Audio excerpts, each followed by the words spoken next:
जंगल में एक बार भयंकर सूखा पड़ा। तालाब सूख गए और सारे जानवर प्यास से परेशान हो गए।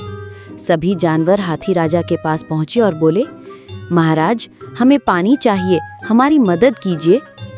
हाथी राजा ने तुरंत अपनी सूंड से जमीन खोदनी शुरू की।